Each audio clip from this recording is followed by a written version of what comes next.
According to the CDC, as of October 1st, 2019, 1,080 lung injury cases and 18 deaths have been reported in the United States due to vaping. What if I were to tell you that odds are someone close to you currently vapes?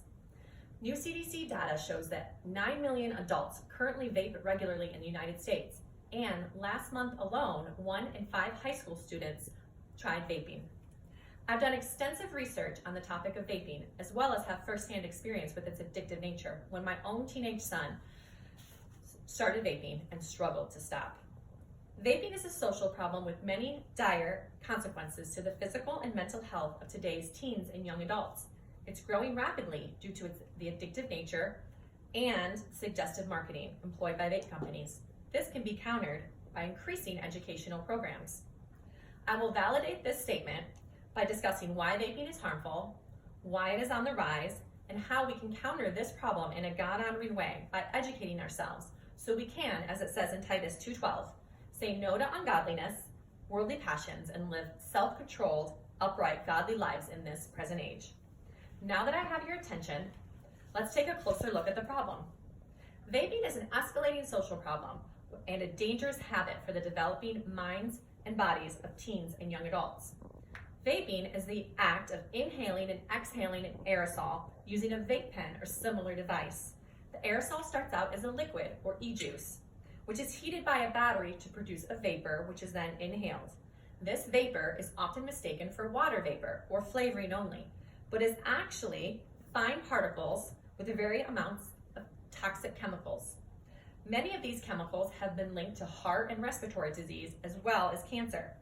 Nicotine, which is also in the inhaled aerosol, affects the brain in many negative ways, such as hindering the ability to make decisions, regulate emotions, and control impulses.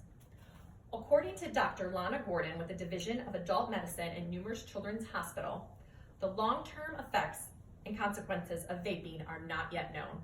What we do know is that vaping can cause irritation of the throat, coughing, shortness of breath, chest pain, increased blood pressure, increased heart rate, vomiting, and nausea. Recent studies have shown that vaping can cause serious lung damage and even deaths. Yes, vaping can kill. What starts out as chest pain and shortness of breath has, in many instances, turned into acute respiratory distress syndrome. This is a life-threatening condition in which fluid builds up in the lungs, preventing oxygen from entering the bloodstream. Those who do recover from acute respiratory distress syndrome are often left with lungs working at a much diminished capacity. If vaping is so dangerous, why is it on the rise? Vaping is on the rise due to the addictive nature of nicotine, as well as marketing campaigns employed by vape companies that target teens and young adults. The Surgeon General's advisory on vaping states that vaping first hit the market in 2007 and since 2014 has become the most commonly used tobacco product among teens, increasing 900% between 2011 and 2015. Nicotine is a highly addictive drug. A recent study published in the Lancet said that nicotine was shown to be more addictive than alcohol, barbiturates, and cocaine. Vaping is tough to quit, with 85% of those who try relapsing. There are several e-cigarette manufacturers on the market.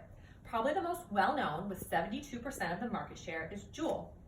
Juul offers e-juice in exciting teen-centric flavors such as grape, watermelon, and cappuccino, to name a few. Shockingly, and unknown to most teens, each Juul pod contains the same amount of nicotine as a whole pack of cigarettes.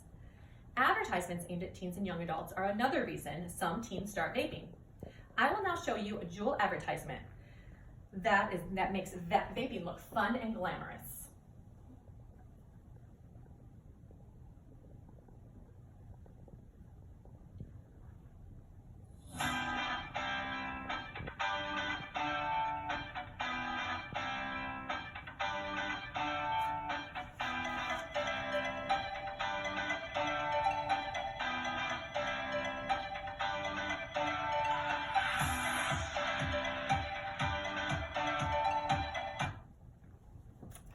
Now that we know what we are up against, let's discuss a possible solution.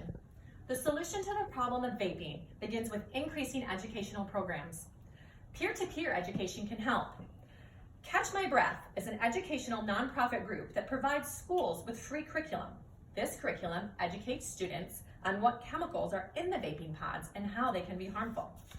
Another educational approach is the CEL approach. CEL, which stands for Social Emotional Learning, are lessons that help students develop skills such as self-regulation, problem solving, and communication.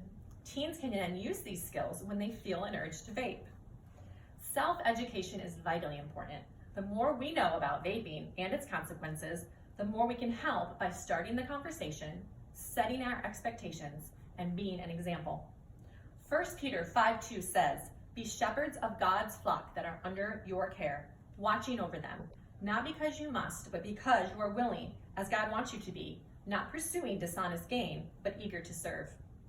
This brings me to my conclusion. Vaping is a social problem with many dire consequences to the physical and mental health of today's teens and young adults. The vaping problem is growing rapidly due to its addictive nature and the suggestive marketing. This epidemic needs to be fought from the front by increasing educational programs and in turn increasing awareness with both teens and adults. The more we know, the more we can help our friends, family, and community fight the vape epidemic. If you are vaping, you can stop. If you know somebody who is vaping, you can help them stop. It is never too late to make the right decision for your health and your future. Thank you.